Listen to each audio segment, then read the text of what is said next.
आप मेरे साथ जुड़े हुए हैं राम्स की सीरीज पर। हम बात कर रहे हैं अयोध्या में क्या क्या घटित हुआ उसके विषय में हम बात कर रहे हैं। आइए हम बात करते हैं अयोध्या में क्या क्या घटित हुआ। आपसे आग्रह है कि वीडियो को लाइक शेयर सब्सक्राइब जरूर कीजिए। बेल आइकन नोटिफिकेशन लेने के लिए जरूर दबाइए। अगर आपका नोटिफिकेशन नहीं आ रहा तो आप दोबारा से जो है बेल आइकन दबाइए ताकि आप तक जो है नोटिफिकेशन पहुंचे और जैसे ही नया वीडियो डले आप तक सूचना पहुंचे। ठुमक चलत रामचंद्र बाजत पैंजनिया, ये इस सीरीज की आखिरी वीडियो है। विवादित कही जाने वाली पूरी जमीन हिंदुओं को सौंपने के सुप्रीम कोर्ट का आदेश के साथ ही 500 साल से चले आ रहे संघर्ष का पटाक्षेप हो गया। हालांकि इससे पहले केंद्र सरकार और भाजपा द्वारा किए जा रहे श्वेत पत्रों पर एक दूसरे को ढांचा ध्वस्त करने की जिम्मेवारी डालते रहे हैं। सरकार का श्वेत पत्र ध्वंस के यथार्थ से शर्मिंदा था। उन्होंने कहा कि कल्याण सरकार की विफलता आंदोलन अयोध्या आंदोलन के नेतृत्व में विश्वासघात से बाबरी घंटी टूटी है। वहीं भाजपा का श्वेत पत्र इन तमाम सरकारी दावों को खंडित करते हुए कहता है कि आंदोलन की सहन सीमा टूट जाने से ढांचा ध्वस्त हुआ है। बहरहाल कोई किसी पर भी आरोप लगाए परंतु ढांचा तो टूटा और वो टूटना बहुत जरूरी थे। 6 दिसंबर 1992 को अगर ढांचा ढांचा नहीं टूटता, वो शौर्य दिवस नहीं होता, तो आज हम राम मंदिर को और विलंब में पाते। परंतु जो भी हुआ नियति से हुआ और नियति के निर्धारक स्वयं श्री रामचंद्र हैं।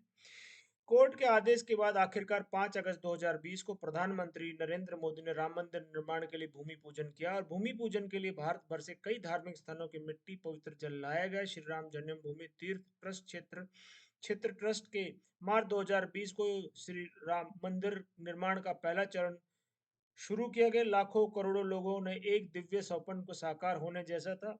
राम मंदिर के लिए चलने लंबे संघर्ष में कई लोगों ने अपने प्राणों की आहुति दी, कई लंबे संघर्ष किए। कई आहुतियों और संघर्ष से प्रतिफल आज देश रामलला का मंदिर देख पाने की स्थिति में पहुंचा है। कल 22 जनवरी को 5 साल के रामलला की प्राण प्रतिष्ठा होने जा रही है। मूर्ति गर्भगृह में रख दी गई है, लेकिन दर्शन 22 जनवरी उसके बाद संभव हो पाएंगे। 92 में बाबरी ध्वंस के बाद 31 सालों में जो मूर्ति को टेंट नुमा छप्पर में रखी हुई थी, ये वही रामलला विराजमान है जिसके नाम पर केस लड़ा गया। क्योंकि हिंदू कानून के हिसाब से रामलला या कोई भी विग्रह है वो परपेचुअल माइनर होता है। वो अपने वकील कर सकता है, वो अपनी भूमि क्रय कर सकता है, वो भूमि विक्रय विक्रय कर सकता है।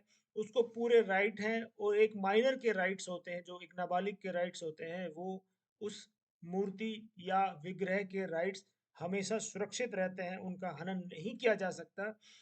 लोग दर्शन करने जाते तो एक चक्रवर्ती सम्राट के पुत्र के ज्येष्ठ पुत्र चक्रवर्ती राजा रामचंद्र को यूं टेंटम देखकर दुखी होते थे।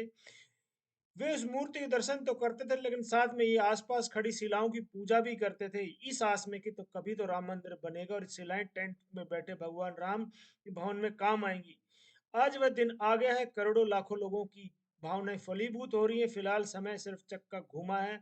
अयोध्या में पैदा हुई हिंदुत्व की लहर के बीच में ये छूमंतर हो चुकी थी, जिसे फिर से जगाने के लिए कोशिश हो रही है। और 500 साल पुराने अयोध्या के घावों पर सवाल है कि धीरे धीरे सूख रहे हैं। विषाद और तनाव में आंसू भी सूख चुके हैं। सरयू इस समय उत्साह और उमंग की लहरें भर रही हैं।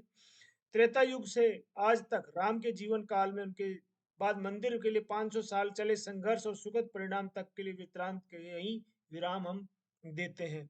तो आपसे आशा करते हैं कि वीडियो आपको पसंद आया होगा। राम की सीरीज में आप मेरे साथ जुड़े रहे, आपने वीडियो को देखा, लाइक किया, सब्सक्राइब किया, शेयर किया। बहुत आनंद की अनुभूति हुई मुझे भी। तो आपसे आशा करता हूं कि आप वीडियो को लाइक शेयर सब्सक्राइब करते रहिए और अपना आशीर्वाद हम पर बनाए रखिए। आप हमको ट्विटर फेसबुक और इंस्टाग्राम पर भी फॉलो कर सकते हैं, डिस्क्रिप्शन नीचे दिया हुआ है। तो राम कल अपने वास्तविक रूप में आ रहे हैं, उनकी प्राण प्रतिष्ठा हो जाएगी और राममयी पूरा भारत, इस वक्त पूरा विश्व ब्रह्मांड राममयी हो रहा है। राम के जयकारे हो रहे हैं। कल आप अपने घर में दिवाली मनाइए, हम भी अपने घर में दिवाली मनाएंगे। तो आप आस पड़ोस में भी साफ सफाई करिए, झंडे लगाइए, ध्वजा लगाइए, श्री राम की भगवा ध्वजा। और आप सबसे आग्रह है कि दिवाली अवश्य मनाइए, ज्यादा ज्यादा नहीं तो 5 दिए जरूर लगाइए, ताकि श्री राम के आगमन की खुशी में आप सब हिंदुत्व का एहसास कर सके। और आप सबसे आग्रह है कि वीडियो को लाइक शेयर सब्सक्राइब कीजिए ताकि सब लोगों तक ये विषय पहुंचे। वीडियो को पूरा देखने के लिए बहुत बहुत धन्यवाद। जय श्री राम, जय हिंदू राष्ट्र।